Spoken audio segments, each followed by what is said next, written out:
The only way you can get yourself out of like poverty is like number one, don't have children like early. That's gonna kill you. So anyone that says, "Oh yeah, I know how to make money," I guarantee you, I'll make a return. They're lying to you.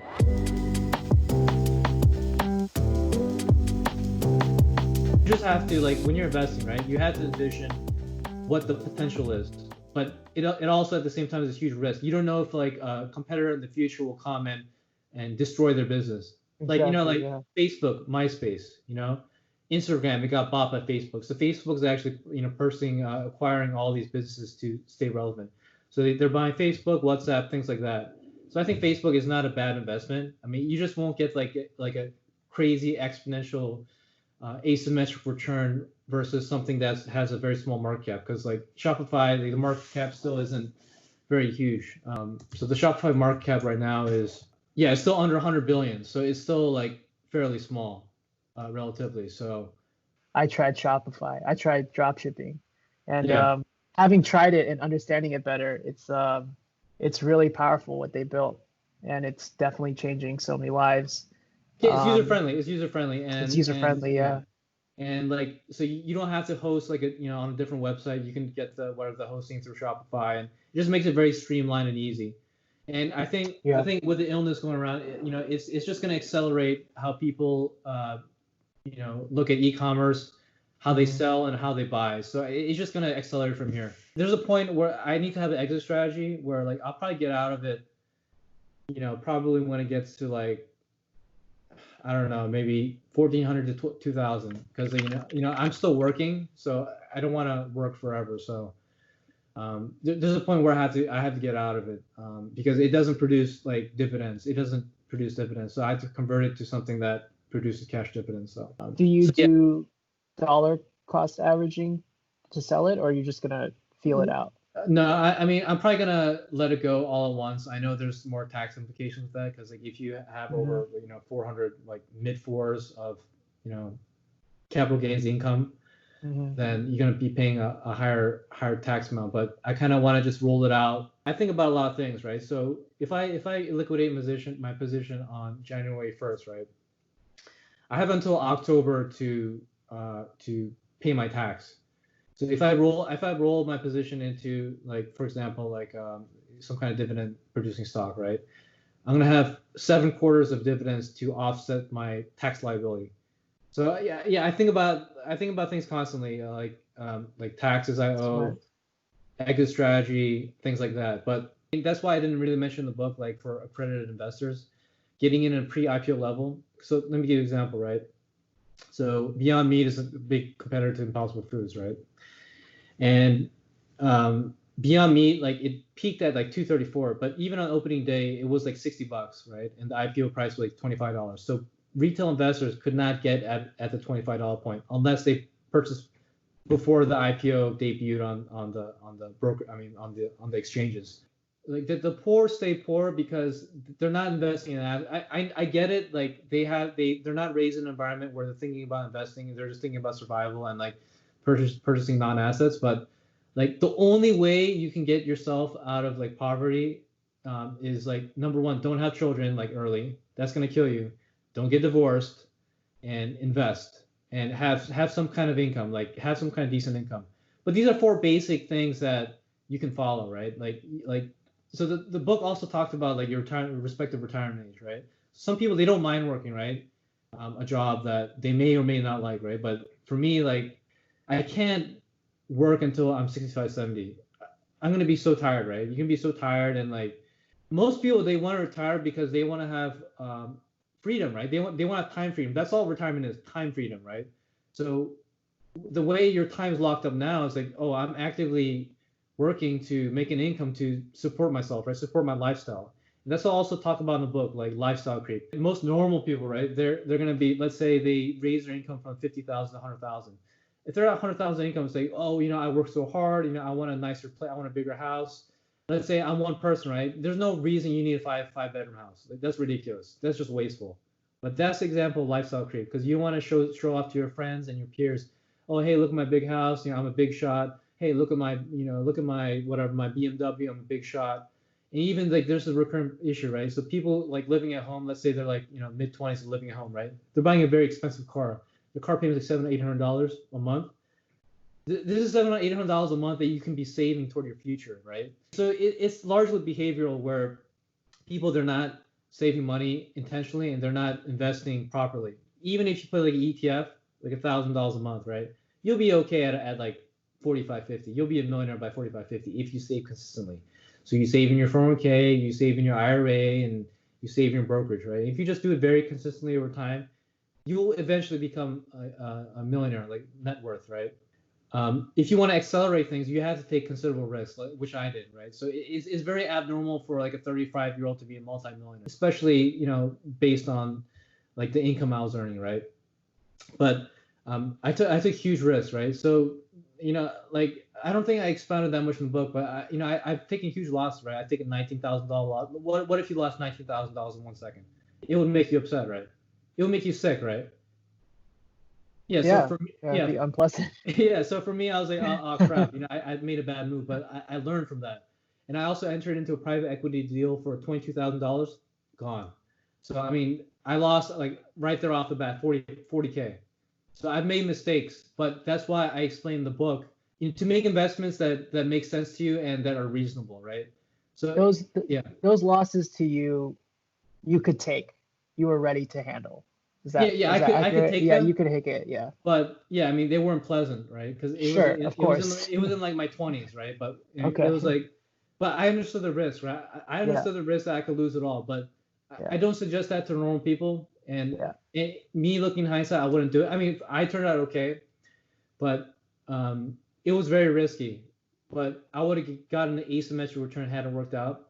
It was through a friend, like a friend's friend, and like my friend's my friend's wife's sister was working for the company. It was like social network shopping. So like the idea was good, but they didn't like execute where like I was just like investing in their potential. But there's other investors that lost 200,000-400,000 in it, and that may have been their life savings. I don't know, which is retarded. It's just stupid, right? But I just put in like 20,000 and it was fine, and I lost it all. But she's not going to come back and return my money. So I've taken risks like that. I never suggest it. So that's why in the book I say you should have a certain amount in general index fund. You're not going to lose your money, right? It'll go up over time.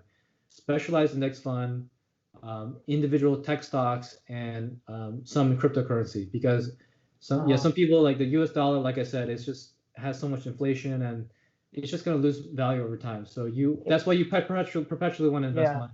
I don't know your exact finances, but it sounds like you might be taking a risk trying to wait for Shopify to get to 1,400 when hypothetically your net worth is already 2 million now. And many people listening to this would think if you just closed out all your positions, you could actually live a pretty good life. I can retire at any point. I can retire.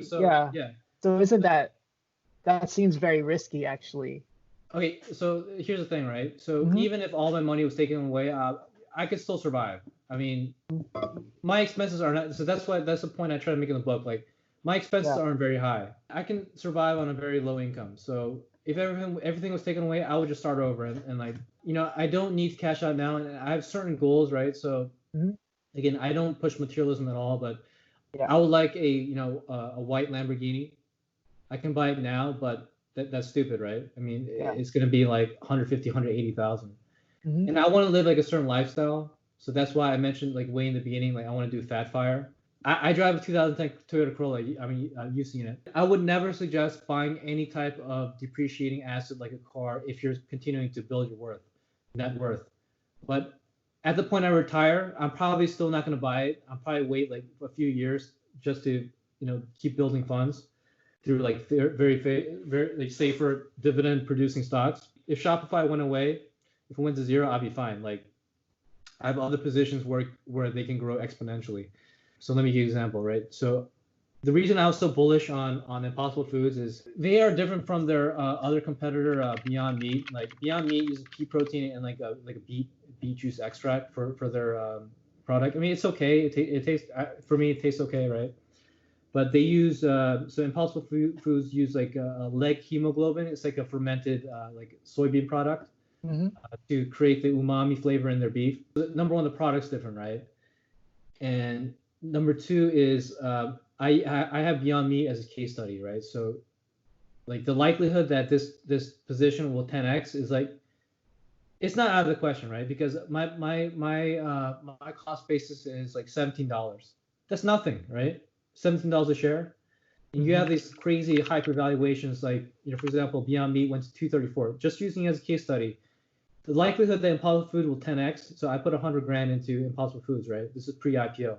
So the first day it'll probably jump to like $50, $60, right? So I'll triple my investment on day one, and then over time passes, you have all these like animal related diseases with consuming animal protein, E. coli, whatever, mad cow disease. Real quick for clarification, you're able to invest in these pre-IPO because you are an accredited investor, correct? Right. Yeah, I have $1 million net worth.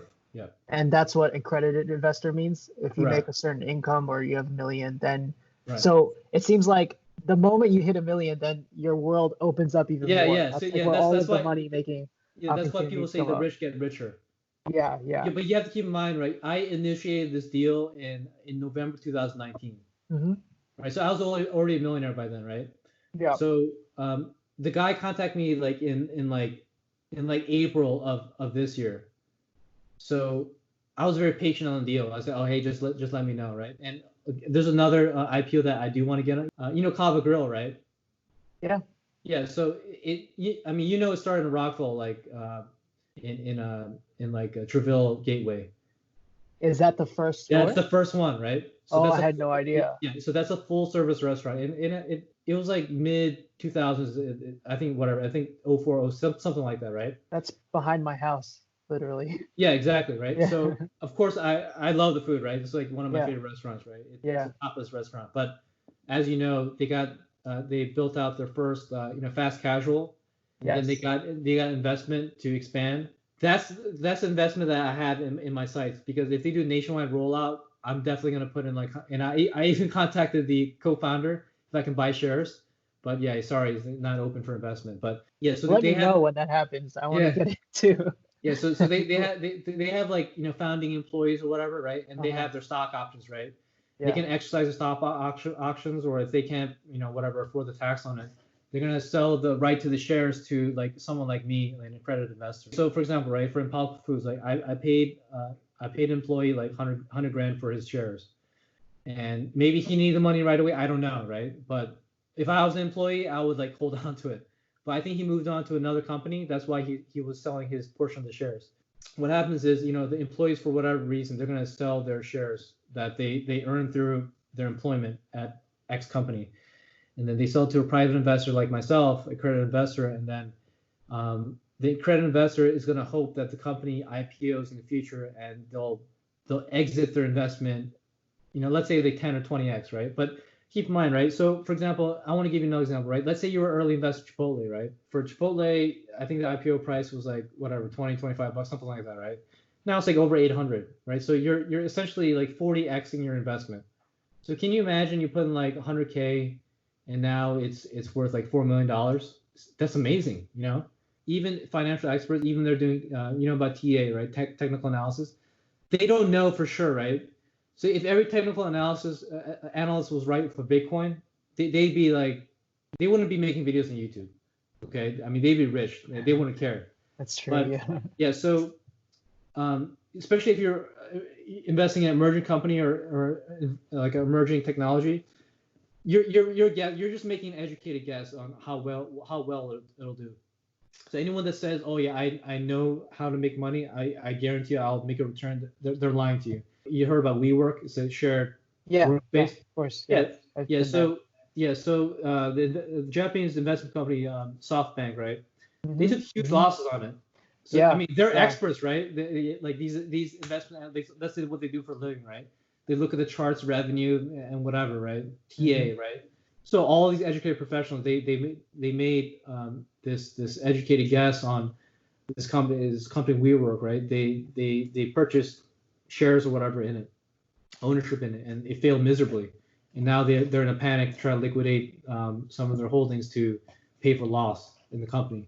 Anyone that tells you that knows what they're doing is BS. Everyone's guessing. essentially. Some guesses are better than others.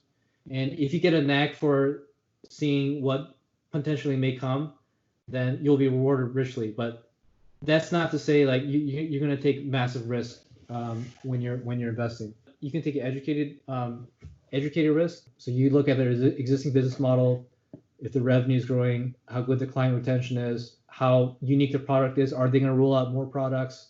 What's the general trend of the market? So for example, like for me, right, I bet huge on e-commerce. Now I'm betting huge on like vegan products, right?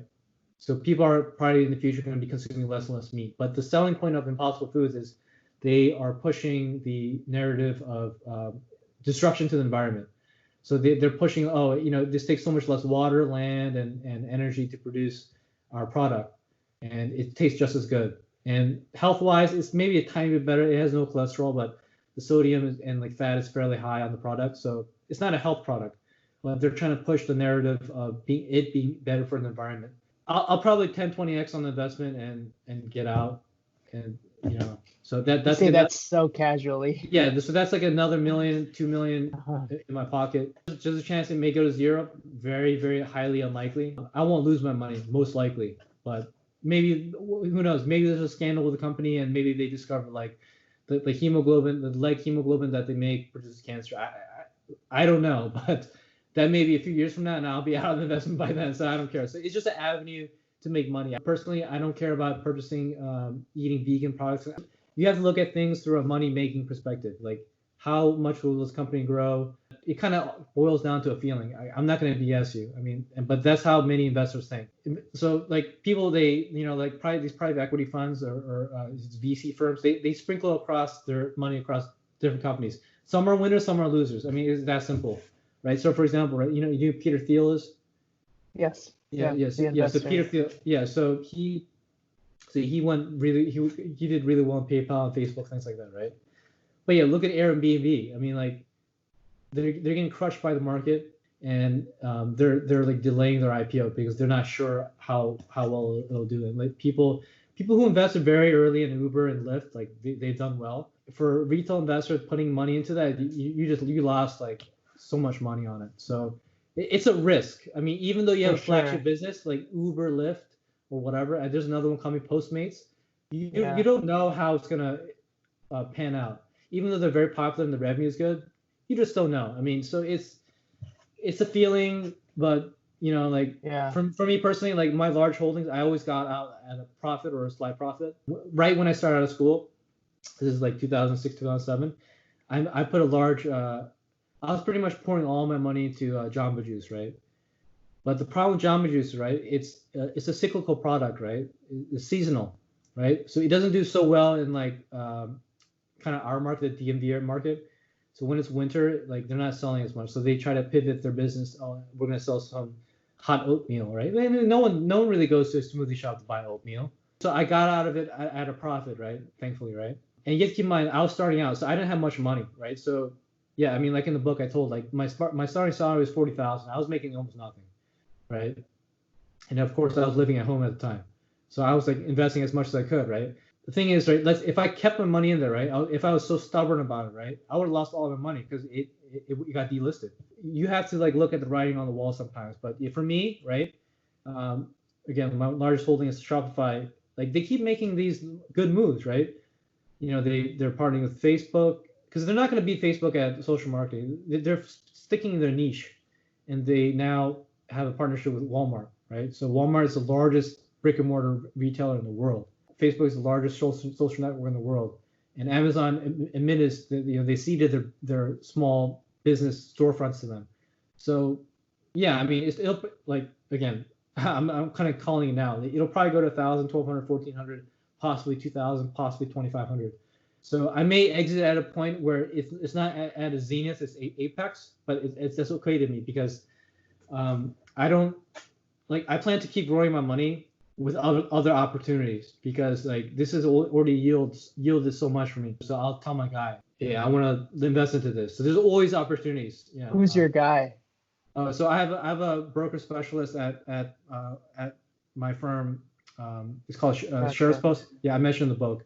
So there's two big players, Shares Post and Equities. And Shares Post, like they merged with another company, so they're another company now. But Gotcha. There's this kind of like specialty boutique brokerages that connect you with like employees of these companies, and they'll work it out. Ah, But the market isn't like super liquid because the supply is very limited, yeah, and yeah.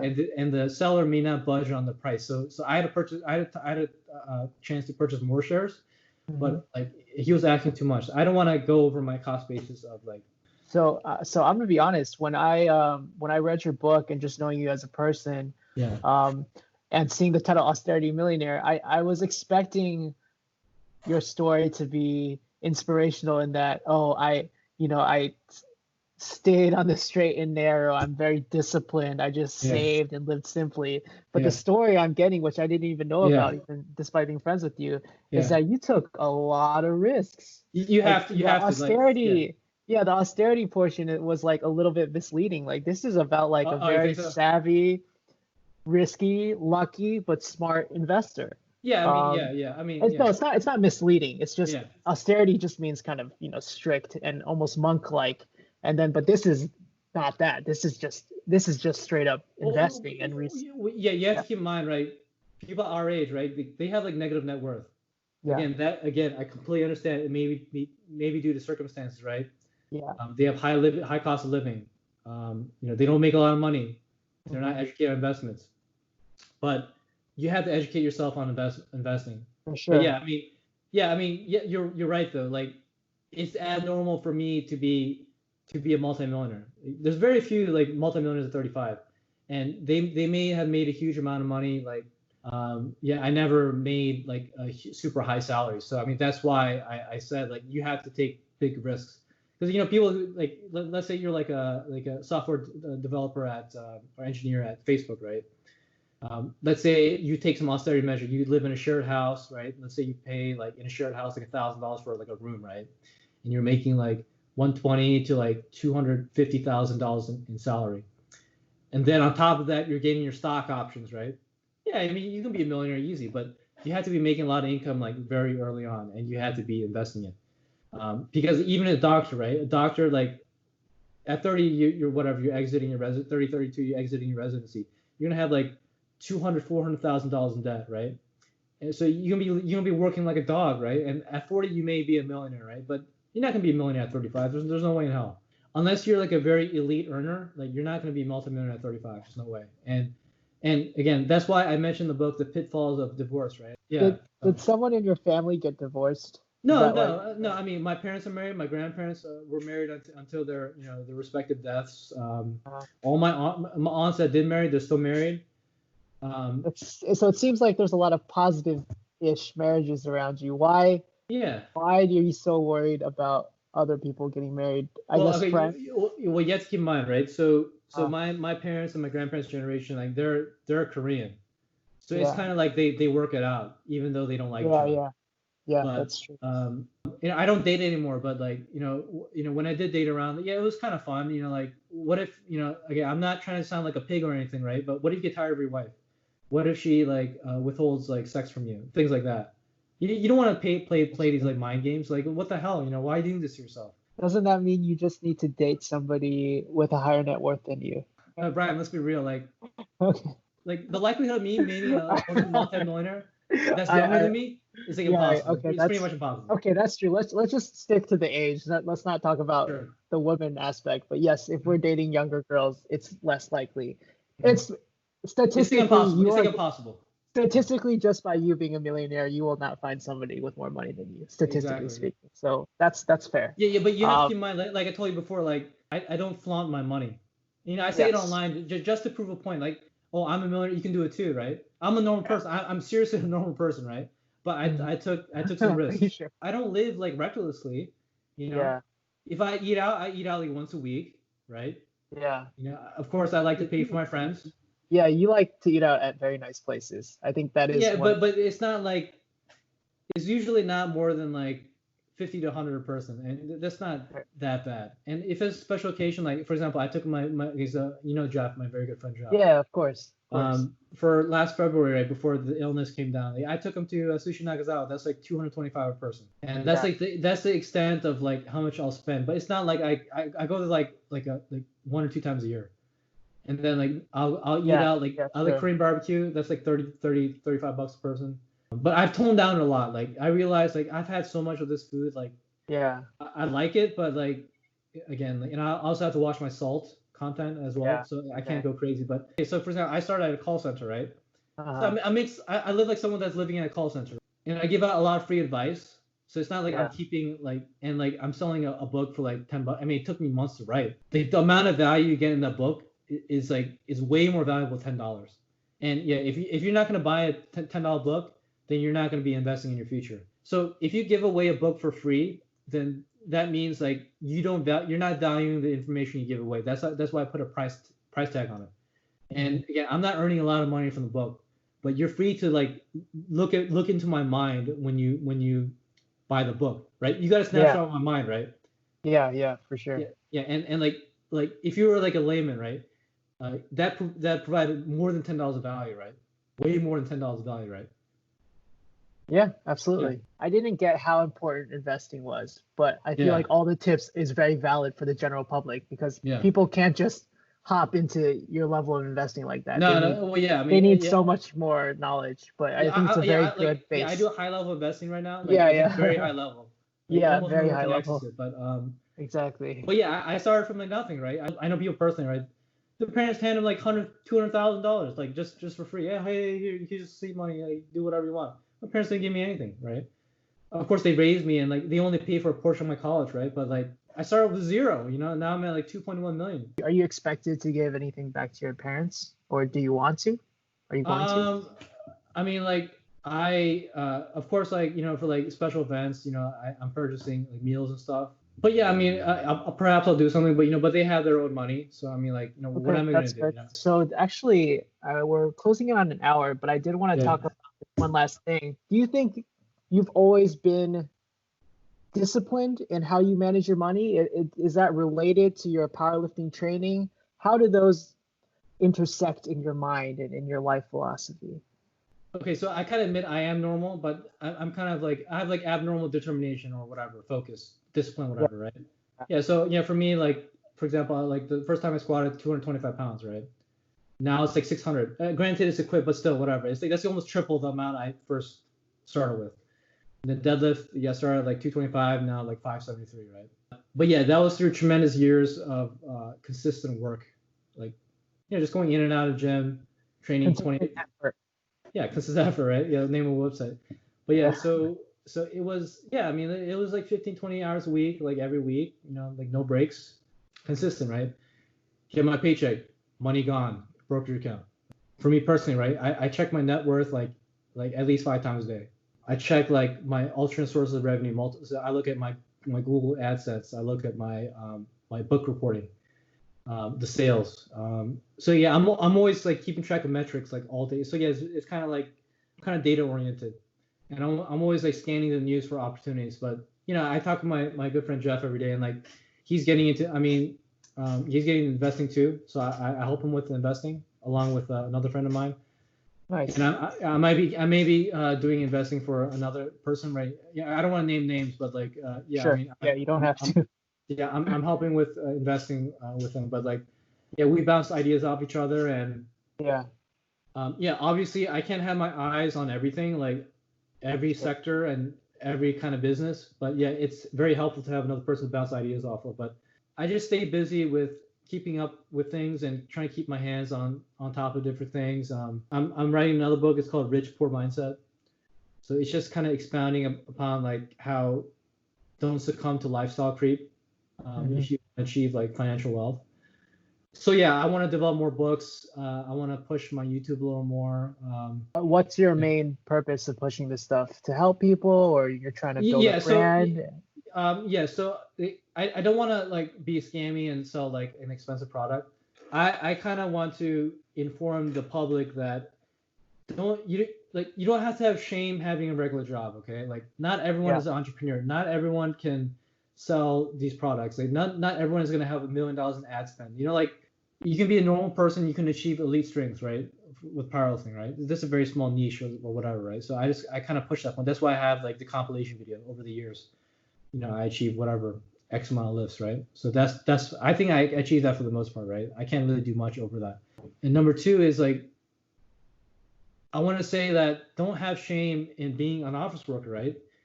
If you can only do what you can do, that's fine, right? Just try to maximize your income and just do what you can do, right? Don't feel pressure like, oh, I'm gonna be an entrepreneur, I'm gonna have like 20 homes, right?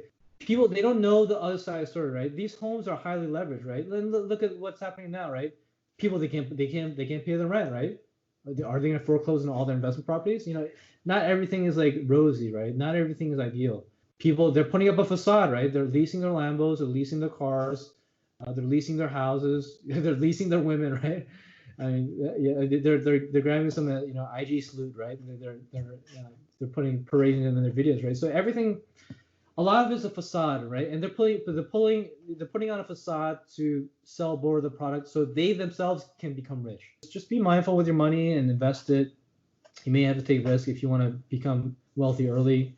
It may not work out for you. It may work out for you, but everyone can become a millionaire at 50. Like no issue, no problem.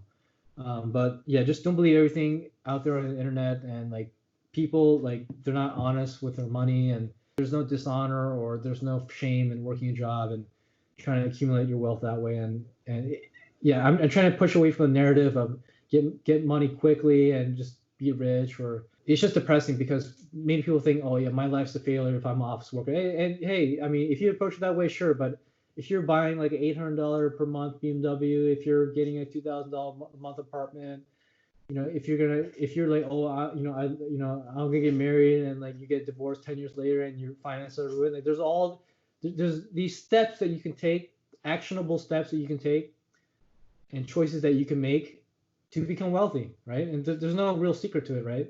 Even if you went with my book and did a very conservative like asset mix of index funds and specialty index funds and individual stocks, things like that. Maybe you want to put some gold in your portfolio. Yeah, I mean, you'll become a millionaire eventually. I mean, it's just no question. I mean, the point in the book I try to make is like delayed gratification versus instant gratification. So you really have to fight that on a daily basis if you want to eventually become wealthy. And again, that's mainly if you're making limited income. But personally, I mean, I used to do consulting for 4 years, so I was that office worker, and I definitely thought that I don't want to do this because I want to be more in control and be an entrepreneur. And having run my own business now, this is not for everyone. It's really tough. You work like 3 times the amount for 3x less money until somehow you break through. But not everybody can be an entrepreneur, and that's what I like about this book. Exactly what you're saying. You're trading the safety of an office work for the potential to be your own boss, but at the same time, not everybody can be bosses. Like, we need workers. Like, that's just a fact of society. You can't have 30 bosses and 1 worker. School is designed to make workers. And society is built to make workers. But the thing is, right? So the successful entrepreneurs are especially loud, and you don't. And all the failures, they're quiet. So that's why it seems like, oh, I can make it, right? But yet you might only like 5% really make it. Yeah. And the other 90%, they're like struggling hard. I think that's also a misconception of, oh yeah, it's all rosy. It's a lot of hard work and you may not get paid. So through your method, through safety and predictability and smart investments, you will become your own boss. You can become completely financially independent. Yeah. I think this is a good place to end it. Yeah, thanks a lot for this chat. I'm definitely going to be talking to you after this call ends about some investments, but where can people find your book? Oh yeah, so if you go to Amazon or go to any of my social media, you just punch in Austerity Millionaire by Alexander Kang, and it'll show up. And it only has 1 review. I'm trying to get more reviews on it. So okay. I will be adding my review. I think that's it. I don't know how to end this. Let me think. Thank you for chatting. And I'll talk to you soon. Peace out. All right, so I'm just going to end it there, but I just wanted to keep talking to you for a little bit. Do you invest in, one sec, I'm going to stop this.